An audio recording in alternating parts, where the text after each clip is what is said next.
welcome. It's another Wednesday, and I'm happy to be here. Welcome, everyone. Hi, everyone. Welcome. I'm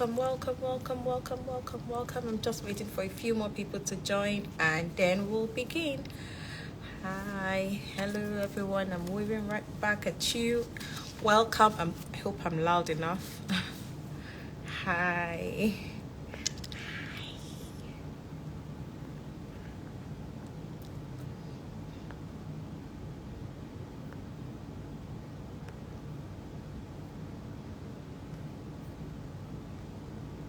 Oh, thank you.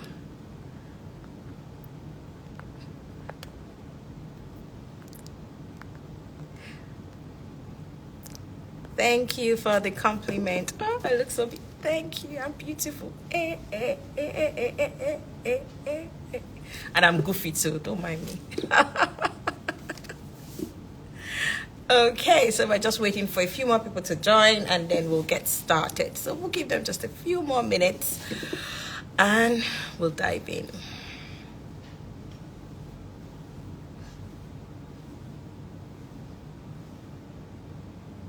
I know, I'm goofy. Just absolutely goofy.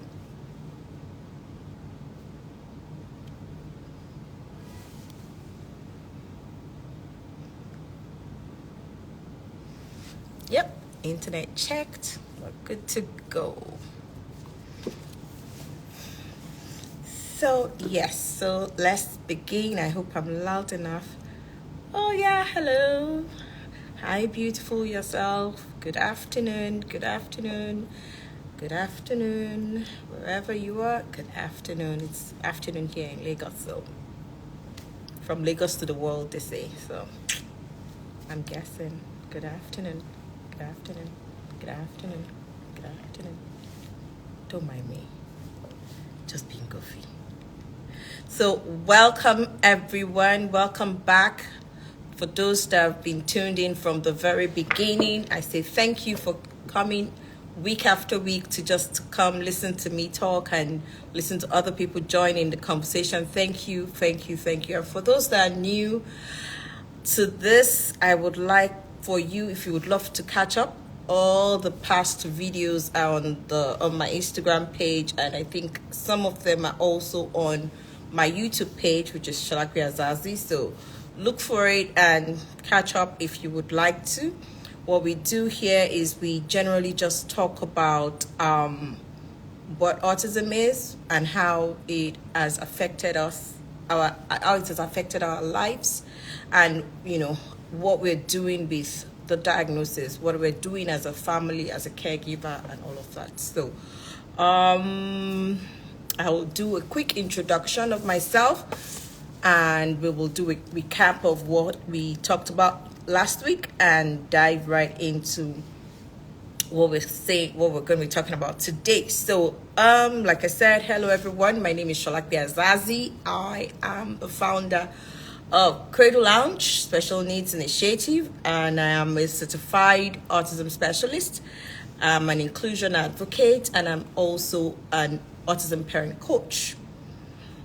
So if you want to know more about all of those titles, because they do sound like very all in the sky, you could send me a DM and I could tell you a little bit more about it. I'm a wife and the mother of two adorable boys, one of whom is on the autism spectrum, got diagnosed at age 3, and I started this live podcast last year, to bring more awareness to autism and how it impacts our life as caregivers and our relationships.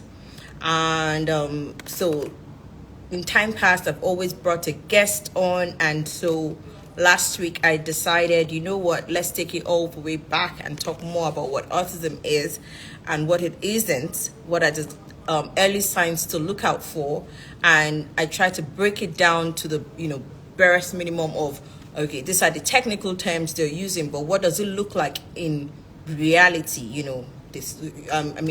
someone says to you, autism, there's repetitive behavior, but you say, oh no, there's no repetitive behavior. This is what they mean by, is there a repetitive behavior in certain areas and all of that.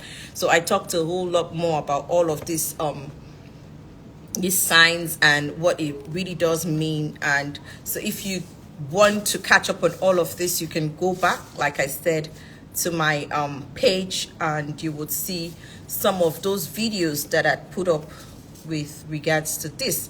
So this week I said I was going to be talking more about now that you have a diagnosis, what do we do with the diagnosis? I mean, I'd said initially what a diagnosis is. A diagnosis does not it's just telling you what exists.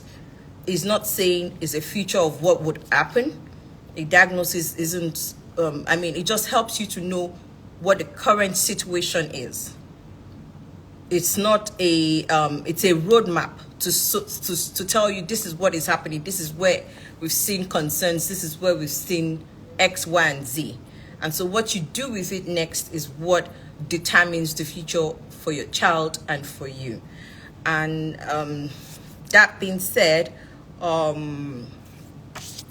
would like to say a few things which I feel like I rushed over last time and didn't talk much about, and it's so I'd written it down so that I don't forget it this time around.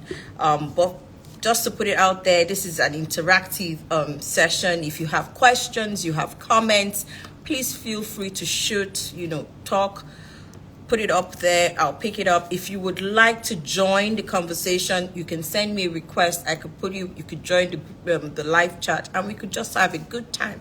Basically, it's no pressure. It's absolutely no pressure here. So with a good diagnosis, I'd said earlier, early signs to look out for, and where you can also get diagnosis from. I'd said that you can actually even go to the pub, because a lot of times people will tell you that, oh, diagnosis is expensive. It's expensive everywhere if you're paying for out of pocket. Yes, there's insurance that covers certain things in the Western world, and we don't have insurance covering some certain things in Nigeria, but you can get your diagnosis from a public hospital in Nigeria. And I'd said that you can go to if you're in Lagos, I know for a fact that child and adolescents in Luth, you can get, Luth has a section, child and adolescents, I think it's at Oshodi. You can go there, you can get your diagnosis done, and they will direct you and point you to places to go right after. Okay, you've gotten your diagnosis, these are the people you can sign up with and start getting access to services and intervention right there and there. You can also go to, now I don't know the full name for it, but I know that is famously called Arrow Hospital in Abeokuta. You can go there, and then I know that they really do have good speech pathologists assigned to that place. So you can get your diagnosis done there, and then they will direct you as to where to go next. So I'd also mentioned that to get your diagnosis is not just done by your child's teacher in class that just says, oh, I noticed X, Y, and Z, and so your child must be on the spectrum. They can observe, they can note, but a diagnosis is done by a multidisciplinary professional team. So what the big grammar I just said means is that your child's classroom teacher can flag down and say there's something we've noticed about the child, or your child's doctor can say we noticed X, Y, and Z, but they cannot give you a conclusive diagnosis without running all of the parameters that goes with a diagnosis. For example, the GP would have to first check that there's no medical issue assigned to whatever signs that you are talking about, that you're observing in your child. So, oh, I call my child 10 times, he's not answering me. They have to first check that can he hear properly? Is his hearing good? And then even after the GP has checked, it will still send you to an audiologist who would then give a good confirmation saying, yes, we've checked all the hearings, everything is good. All the apparatus that is supposed to use works as it should. The speech pathologist will come. They would look at all of the, the mechanism, and be sure that nothing is not tongue. The child is not tongue tied, is why he's not talking. The child is not. So they will look at all of those before they can even start to say, oh, okay. Because the thing is, you have to rule out all other possibilities before you say, oh, okay, I'm trying to go into an autism diagnosis. So, but when your class teacher is telling you, oh, I observed X, Y, and Z, and that's why I'm giving an autism diagnosis, that's not their place to do. They can make their observation together with your own observation at home as a parent. Then you take all of these observations to your child's doctor, who then now calls for all those other areas to be checked to be sure that your child isn't having a medical diagnosis that is preventing him from doing or meeting the milestone that is supposed to be meeting as of that age. Yeah, I guess that has been fleshed out as best as possible. Okay, so we looked at diagnosis, and I did say that with a good diagnosis done by the right professional, you would the report would always include what areas were identified as your child's strength and the areas your child will be experiencing some difficulties and would require some intervention.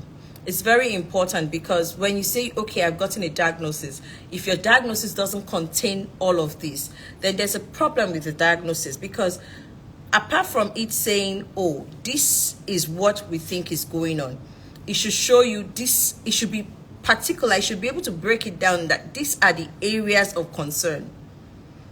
Because sometimes I see someone say, oh, okay, I have an autism diagnosis, and I say, oh, okay, so where are the areas of concern?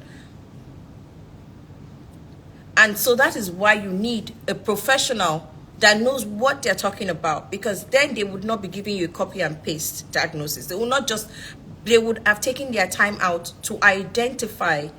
Because if I've met one child with autism, I have only met one child with autism. And it has to sink in, because different children are on different, that's why it's a spectrum. But same, because everybody says every child on the spectrum exhibit X, Y, and Z. So that means that must be what my child is exhibiting. Is like you setting yourself up for failure. Okay. A child, and then another thing, when you're doing diagnosis, if your child is of school age, your child needs to have you need to include an educational assessment in your child's care plan.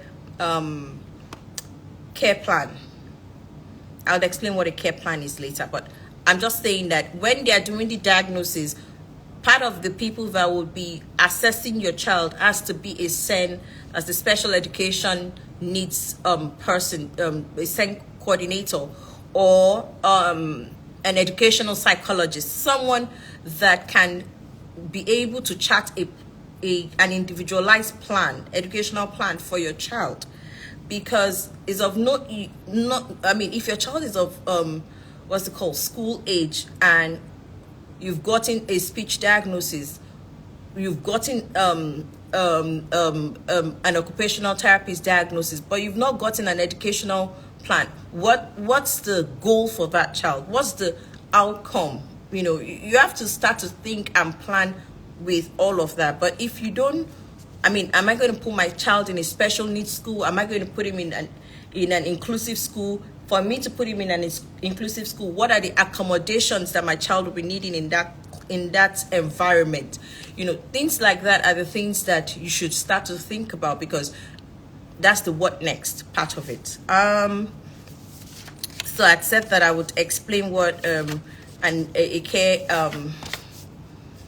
care plan is. So a care plan is pretty much, it's just it describes what your child's needs are, and the specialist and it would list out the specialist help and provision that it requires to meet those needs, which is still the same thing I was talking about with the diagnosis. Okay, I've gotten a diagnosis. The diagnosis has to contain recommendations on X, Y, and Z. Those recommendations now become your care plan.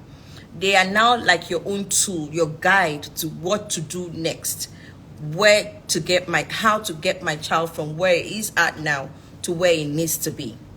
And so your care plan for your child would include your child's interests,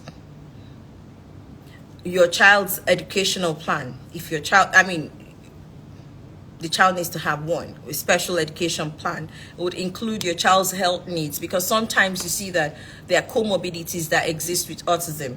So that's where that care plan is very important, because maybe there are some medical issues, underlying medical issues that the child needs attention to. Your care plan should include that. And that is why you need a medical doctor on with your autism diagnosis team.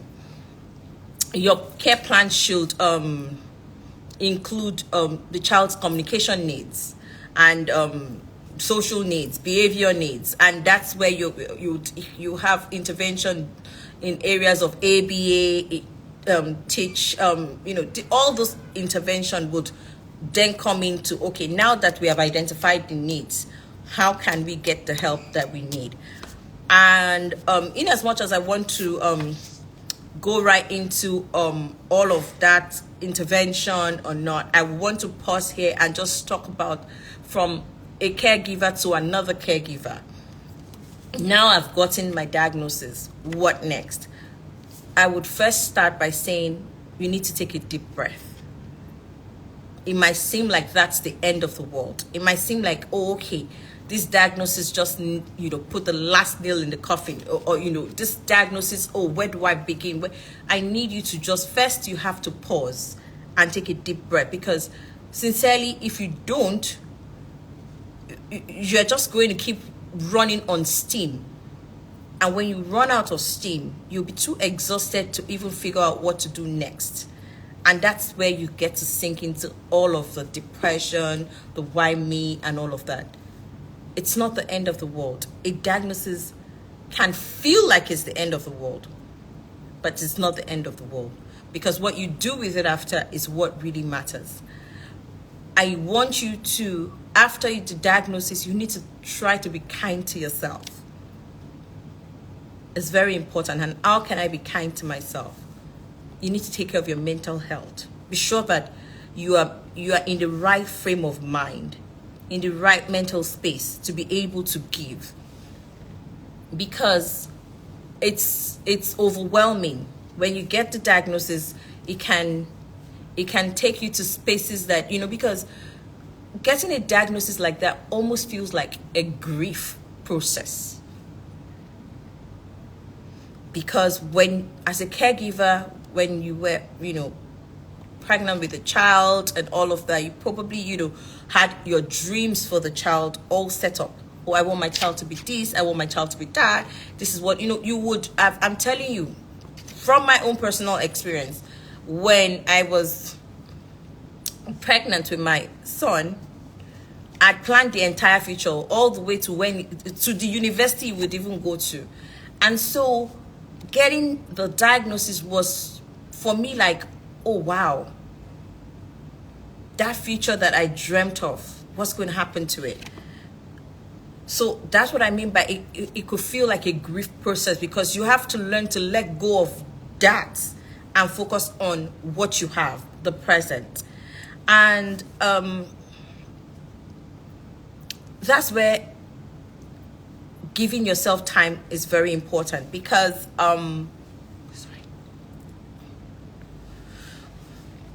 you need that time to process the information.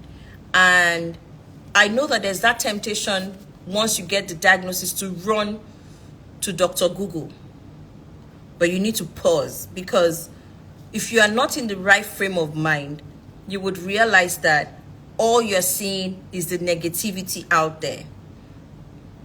You won't see the possibilities of, well, this is where we are, but this is where we can be. You need to use kind words to yourself, because many a times I meet caregivers and then the first thing they say is, it must have been my fault. You need to understand that it's not your fault that your child has an autism diagnosis. It's not anything you did or didn't do. So it's not your fault that your child has an autism diagnosis. You need to walk yourself through the process, and this can be very, very hard, and that's why it's very important to find help and support. When you get an autism diagnosis, the first thing you should do is find help and support. The help and support might not be, the first help and support you might be getting might not even be for your child. It might be for you, like your own mental state. Like, okay, I've gotten this diagnosis. And I feel like that's a lot of things that are missing when, especially in this part of the world, because they give you a diagnosis for your child, and that's it. And then they immediately send you straight to go and meet your child has autism, blah blah blah. You need speech therapy, you need this, you need that, you need that. But nobody has actually stopped to say, how are you doing? How are you processing this information? Do you need help? Do you need to seek someone? Do you need someone to sit with you? What do you need? Yes, the child's needs have been identified, but you also have to identify your own need as a caregiver. Because if you don't identify it, the tendency for burnout is very high. Like I said, you will just see that you're running with steam and you're like, okay, they've said X, Y, and Z, let's do this, let's do this, let's do this. And at some point, you're exhausted and you start to question yourself, oh, what's all of this about? What's this for? What's that for? Guess what? That's the onset of depression. And you don't want that, because 2020 showed us a lot of things about mental health and signs that we easily miss out. And it's very important to also be checking mental health issues with parents of children with diagnosis of autism, because we are going through a lot. And that's why it's important to find help and support. I'll tell you a few help WhatsApp people groups and stuff that is applicable here in Nigeria that you can always just sign up for and sign into. And another thing I tell people about finding support, someone can recommend a support group for you. If it doesn't align with what you're looking for or what you're all about, you don't have to be in that one. There are several other more supports that you can join. But make sure that it's something you are gaining from and not something that is taking you backwards, because support is supposed to help you become better. So if you're in a support group that is adding more to your trouble, you need to step out of that group because it's not right for you.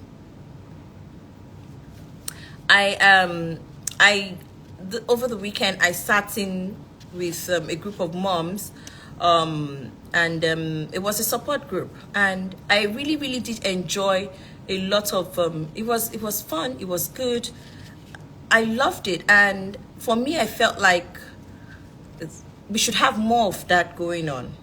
I think it's Chronicles of an Autism Mom thing. It's an online thing, and it was very good. It was very welcoming. It was very they were very in tune to meeting you at what level you are on. We have other support groups. I would share the ones that have helped me in time past. There's Amin, that's AMIN. It's in Nigeria. I'm talking about Nigerian Connect now. I don't know about anywhere else, but anybody else that knows any other support group can drop the name and we would share. But I'm just talking about some support groups that you can join. We have Amin, we have Supermom, we have API, Autism Parents Association in Nigeria. We have so many of them, but what it does is that it helps you to feel like you are in a community of like people, like minds, people that you all have something that connects you together. and you can share and learn and leverage from each other. Another thing you can do when you just, as a caregiver, after you've gotten the diagnosis, is listen to other people's stories.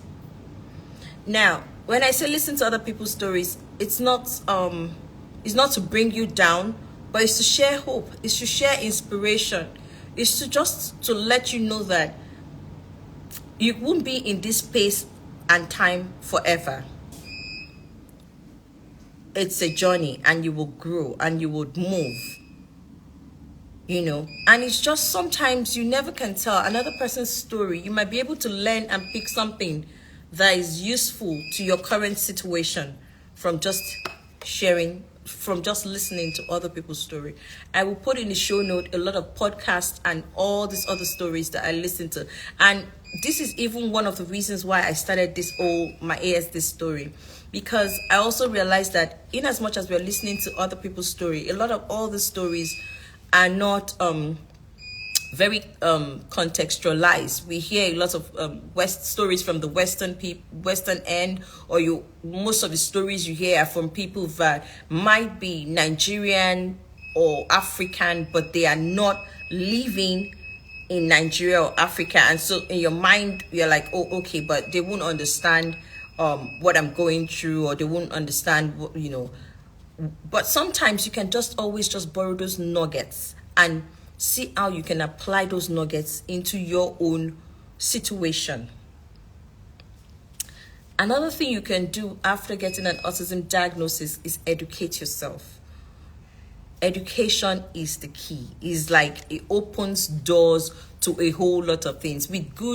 If you educate yourself, you can understand more about your child's diagnosis. The more you understand, the more you and your child will start to grow, because then you can understand the accommodations that you can put in for your child's accommodation means like the allowances, because I realized I've said accommodation a couple more times without explaining what that means. So when they say accommodation, that means that what are the extras that you can put in to help your child to bridge that gap, to bridge that need. Do you understand? Okay. So the more you educate yourself, the more you understand what your child's needs are and how you can advocate. Because also another thing is that with education comes advocacy. With education comes advocacy. To be able to advocate for your child's needs, to be able to know, okay, my child needs support in X, Y, and Z area. Where do I go? What do I do? And sometimes when you go on YouTube and everything, you can watch some of all of these things, and you would be able to even apply some of all this intervention on your own. Because sometimes some people will say, okay, you tell me do intervention here, but I don't have the money. Guess what? With education, you can apply some of those things that you see that you want and adapt it to your current situation. Education, I know a couple companies here that offer parent caregiver training. I would put some of this list in my show notes. Caregivers, educate yourself, know how to do stuff in the house with your children, engage your children in different activities that would help. Another thing I've found very resourceful is some of this Instagram accounts that share ideas and innovations and things that you can do. And I would also put some of these people, I will link them in the show notes so that you can follow them and get help. There's a book I read, or rather 2 books I read, and I actually wanted to talk a little bit about them. One of them is by Daisy Jonathan, and it's Help That Child, because like I said, I'm trying to put it more in context, in Nigerian context, because yes, you can get all those help books, but some of them are not very particular to our situation here in Nigeria. And so you start to wonder, okay, I've gotten this book, I've read about it, so what do I do next? Daisy Jonathan wrote a book. You should read it. It's very good. Help That Child. There's another book by another author who is another mom on the with a child on the spectrum, and it's called Sailing on a Rainbow. And she detailed a life experiences. She detailed the life experience of her child and how she was able to, go. I think she's a lawyer. And let me look at the book. Was right here. So this is the book. It's called Sailing on a Rainbow by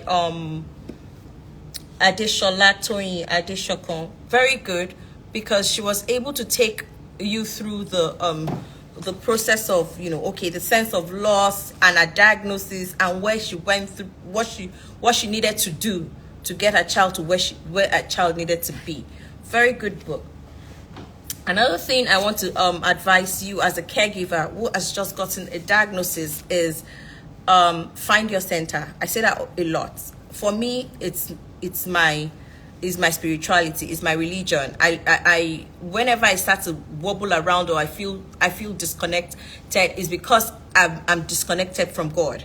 I'm a very religious person, and I feel like when I first got my diagnosis, I was, my son's diagnosis, it was a lot for me, and I had to recenter myself. I had to find my purpose. And some of the ways I did find all of this was reconnecting back with God. And I remember there were some books that I found very useful. There was this book which was it's called Devotions for Warrior Mom. It's Grit and Grace. And it was very good because it just showed me that I'm not alone on the journey, and it just helped me to rediscover myself, to help me get better. Because you cannot, if you're not better enough, you can't give what you don't have, and you will see that the people around you will just keep feeding off that energy, and that's not what you want. So you need to be in a better space to be able to advocate for your child's need, because you know what the diagnosis is, you've gotten the recommendation, but if you are not in a better space to advocate for those needs, you won't be able to move yourself and your child forward, and that's the gospel truth. So another book that I found very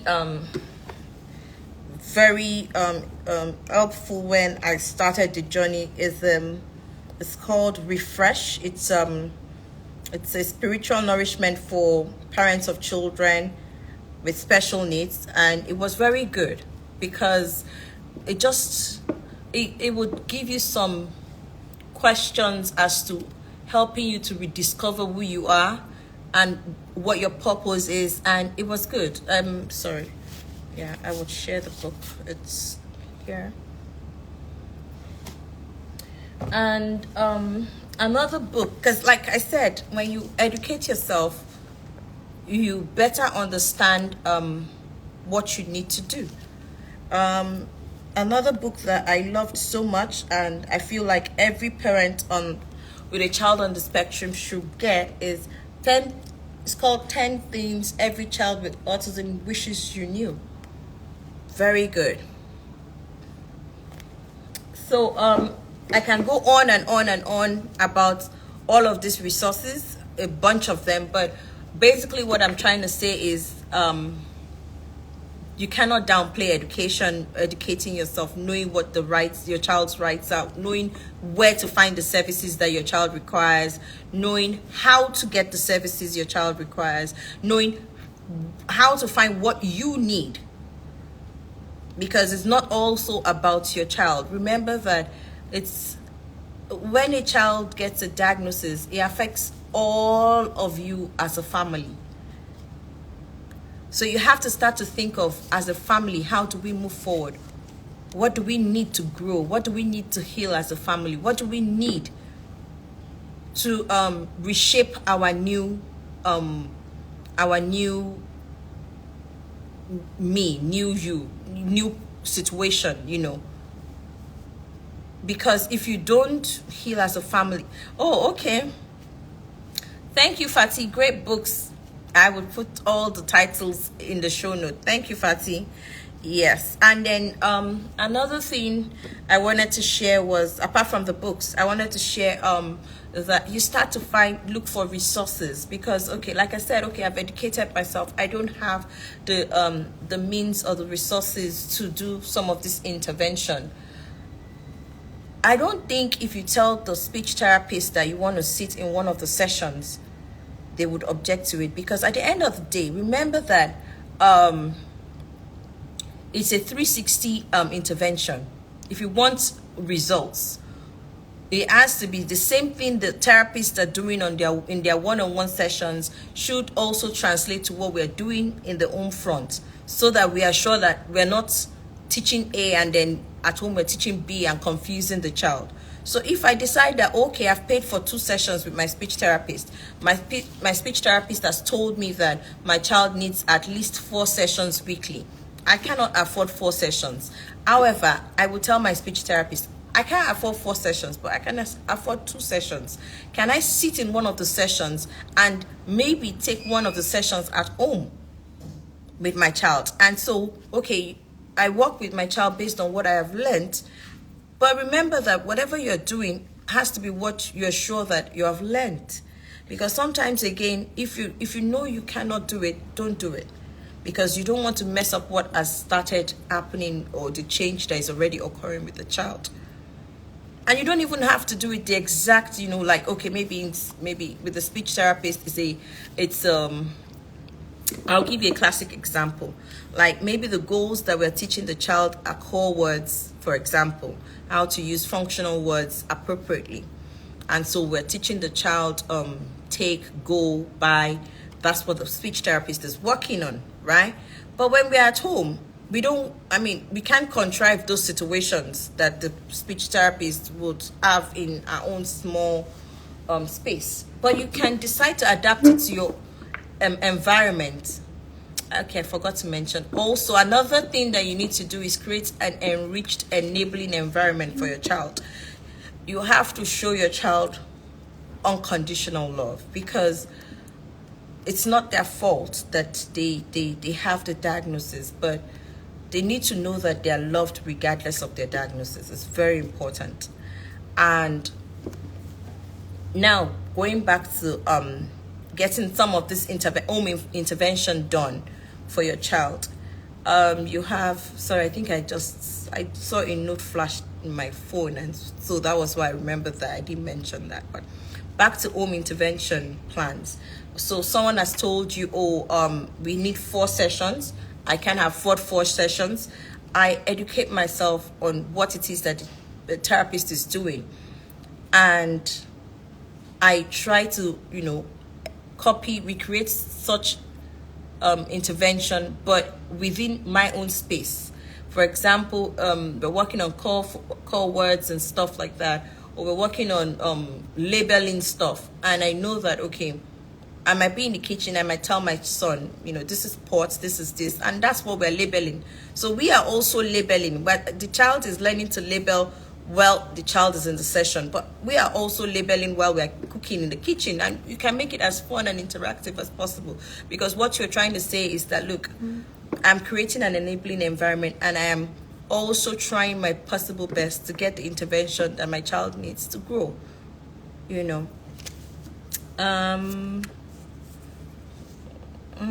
I don't want to forget anything before something pops up again.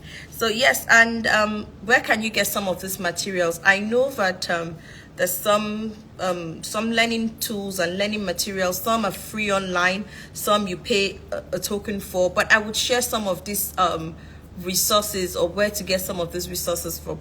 I know that for learning materials, you can sign up for Twinkle Nigeria.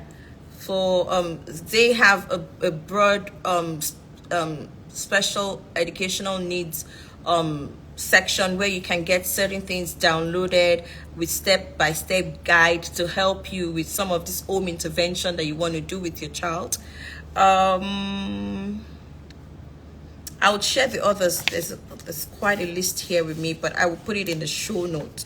Another thing I want to remind us about as caregivers is that we have to remember that even though autism can bring out the tough times in us, it doesn't last forever. The tough times won't last forever. They come and they go.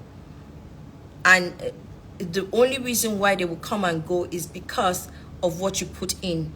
The measures, the interventions, the strategies you put in to get better at every step of the way. That's the only thing that can help us as caregivers.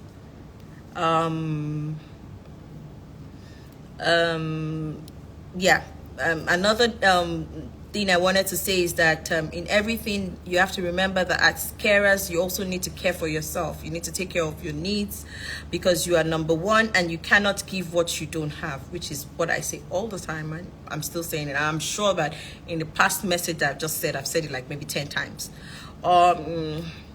You cannot underemphasize or overemphasize the role of self-care for a caregiver. It's very important because it's still part of you healing, it's still part of you finding yourself, it's still part of you getting better. And self-care, when it comes to self-care, you do what gives you joy. Self-care doesn't mean being lazy or being spoiled.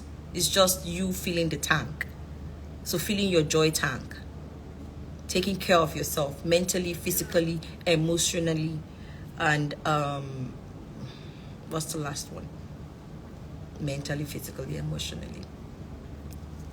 Yeah, so that being said, I believe that's all I came up to talk about today. And I believe that's all I came to talk about today. Next week we'll be having someone join us because I needed to conclude what we started last week, which is why I still didn't have someone come up today. And so now that it's concluded, we will have another guest come join us next week. Watch out for the guests, and I hope this was a fun session. Thank you, everyone. Thank you, everyone. Anybody has a question, comments, put it up, and we'll talk about it. If not, thank you. I want you to remind yourself of who you are with the small wins, and remember to breathe. As long as you're breathing, or as long as you have your seatbelt fastened, you can help your child fasten its own seatbelt. Very important. As long as you're breathing, as long as you're taking care of yourself first, that child can be better. That child will be better. You just have to believe it. It doesn't last forever. The phase doesn't last forever. It's what you do with the diagnosis that is the change, that is like the most determining factor. So, thank you, everybody. Thank you. So I will sign out now since I don't have any questions or any comment, and hope to see you guys next week.